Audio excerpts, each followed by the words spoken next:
Hello there, everyone, again at YouTube. I am here today, and I'm here to talk about the new TV show, Stranger Things, that its first season, all of the episodes are available right now on Netflix. And I cannot wait to talk to you guys about this. So, without further ado, let's get right to it.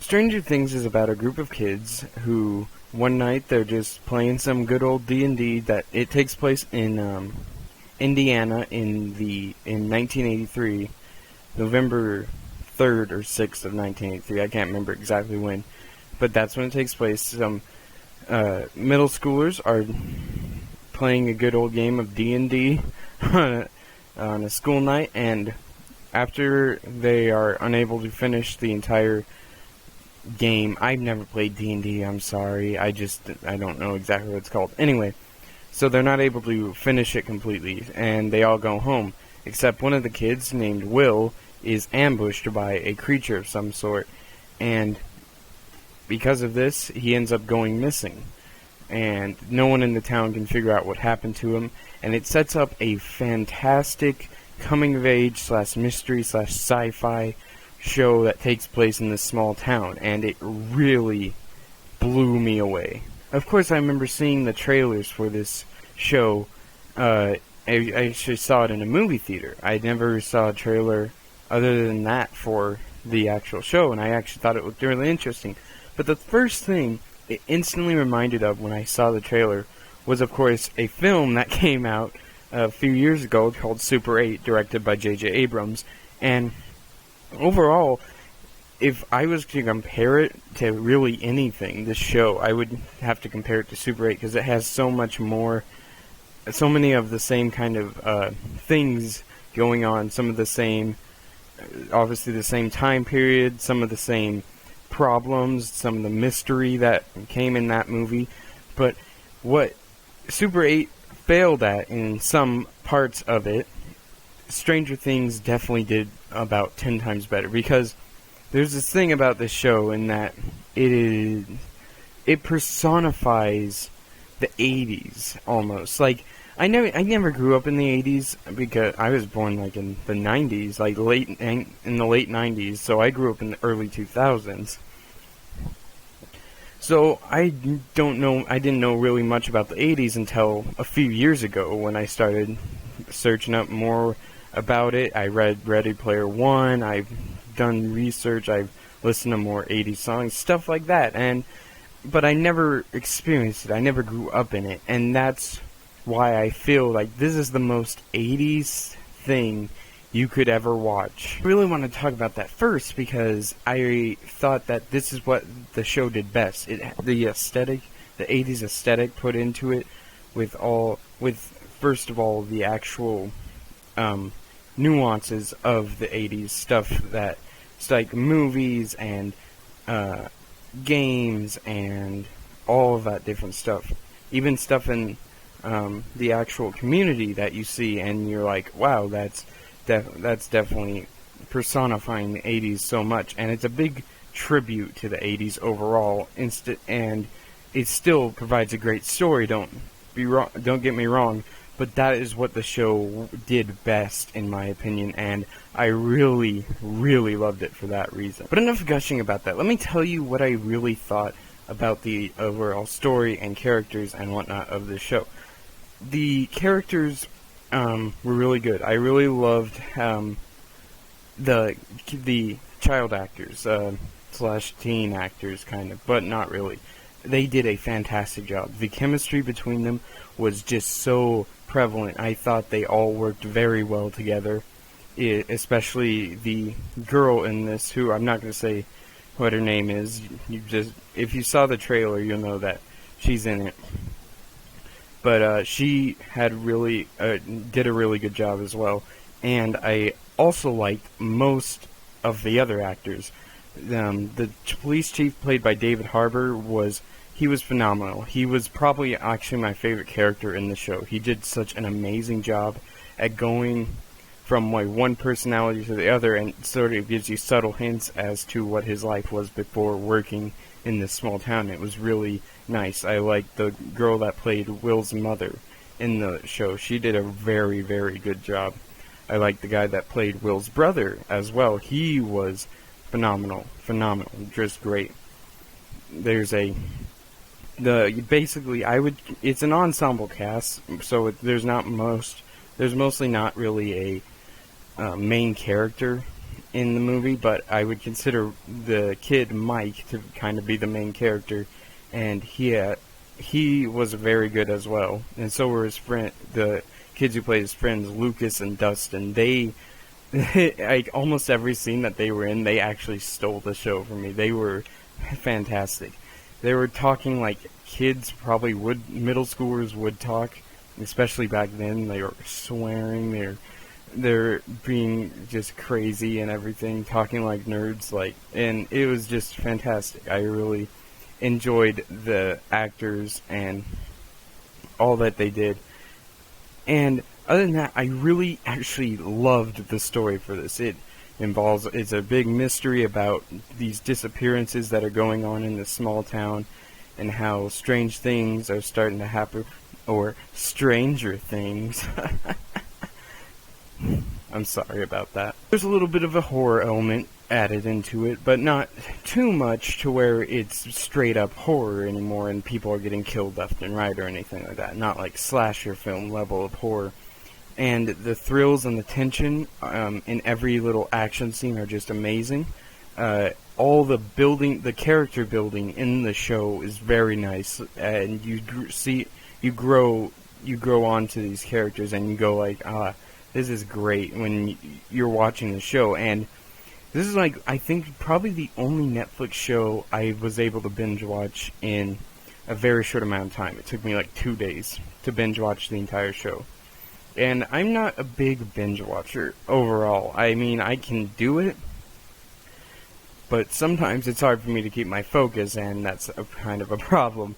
But yeah, this show just goes by like that. It doesn't even feel like it takes any time, and that was one of the best things about this show as well, because a show that's able to make you feel like no time has passed at all in an hour is a great show.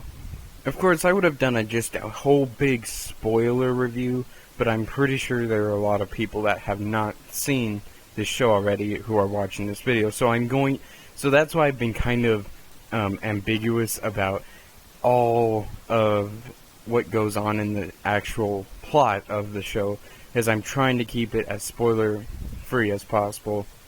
I gave you the basic premise, and that's about it, and I really can't give you more than that, because to give you really much more than that would be to spoil some pretty significant stuff in the show that I would rather you guys found out for yourselves, rather than me tell you about it.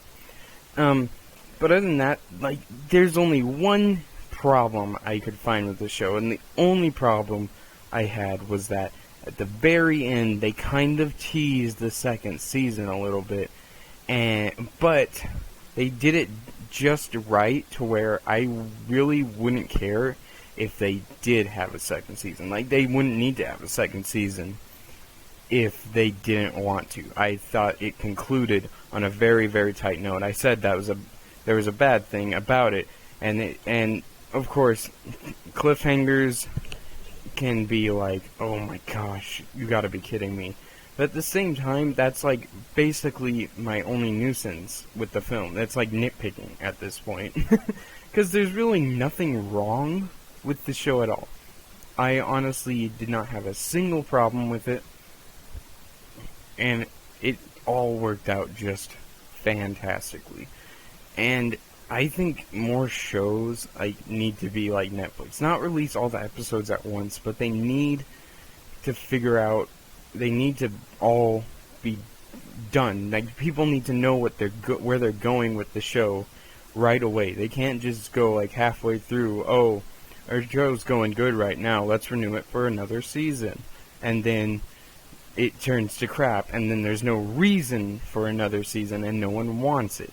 And that is my main problem with most cable television. It just doesn't work. But, of course, there are still some good shows on cable, but overall, it's all schlock. It's all pointless. There's no point in watching anything. And that's why Netflix has become this big provider of entertainment in TV instead of just movies or instant streaming of old shows. And I think they're just, if this quality keeps up, they're gonna almost dominate TV. TV's gonna be TV, like actual TV watchers are gonna start going down, in my opinion. Another thing I would say I just didn't care for was the certain design of a certain thing in this show, and it just felt really bland, like they didn't really know how to make their thing look, and they kind of just did some stuff from memory or something like that. It wasn't it wasn't Silent Hill levels of what is that thing. You know what I mean? But it overall just didn't feel like it was original. It felt very, very unoriginal. Like they just took it. They looked at a fan art or just a free hand drawing that someone posted online, and they're like, "That's our monster" or something like that. And I'm not trying to say that these guys aren't creative geniuses, because the show's amazing, but I'm just saying, if I need to nitpick something, I gotta say that it was just that. And I'm really glad that this show was fantastic. It means that Netflix isn't losing their audience anytime soon, and that they're just gonna keep producing good shows if people keep watching them, and that's a fantastic thing, and I'm really happy about that. And thankfully, this season didn't end on a cliffhanger like The Walking Dead decides to do every single season. It's like, oh, we're trying to keep the fans interested in the show. You don't need to make this big cliffhanger every end of the season. You don't have to do it so big. I'm sorry, I'm just getting on a rant now. But anyway, guys, I really love Stranger Things. It was full of so many great characters, so much great character building throughout the show. It was fantastic. Like, I gotta say that if Super 8 had been a TV show instead of a movie, they probably could have achieved the same. It probably could have achieved the same greatness as this show did, and I would be super happy if that had happened. But basically, this is what Stranger Things is: Super 8 the series, almost, and that's great. I love that, and I was just really happy that this show was good. And I loved it, guys. I'm serious. The overall mystery aspect of it is great.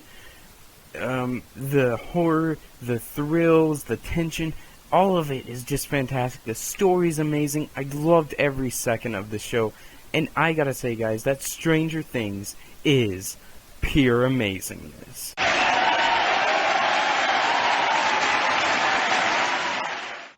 Sorry about that, guys. I got really pumped at the end there. I loved this show so much. It was just a complete surprise. Came out of nowhere. I was so happy when I was kind of sad when I finished the first season, because I'm like, I'm gonna have to wait a long time, I'm sure, for another season of this, which kind of sucks. Anyway, definitely go out see Stranger Things right now. Don't go out. You're watching on Netflix. But definitely go watch Stranger Things right now. If you have a Netflix subscription, it is totally worth it, and I just hope Netflix keeps up this quality of shows in the near future. So guys, if you like this review, again, don't forget to like the video and subscribe to my channel if you have not already, and get some more amazing reviews from this beautiful man here. And if you like Stranger Things, don't forget to post about it in the comments. And if you have not seen Stranger Things, what are your thoughts on Super 8, the film by J.J. Abrams? Because if you actually like Super 8, like I did, or you thought it was pretty good for the most part, you're gonna love Stranger Things. It's basically took everything that Super 8 did. It wasn't able to do, and was able to do it in this show, in the first season of the show. And I definitely recommend you watch both of those. And again, guys, with that, I want to thank you so much for watching my videos. I'm going off to college soon, so I don't know how much I'm going to be able to keep up the quantity of videos on this channel. So I'm going to try and do a bunch of reviews before I get going here. I think I'm at the end of the month now, is when I'm going, basically. So guys, thanks again so much for watching this video, and as always, I will see you in the next review of Suicide Squad. Hey guys, thanks again so much for watching. If you really like this video, don't forget to check out these two other videos that I have up here right now. Either my Ghostbusters 2016 review, or my Jason Bourne review that I just got done with. And, of course, look forward to other videos. But right now, just click one of those. Do it. Just do it. Just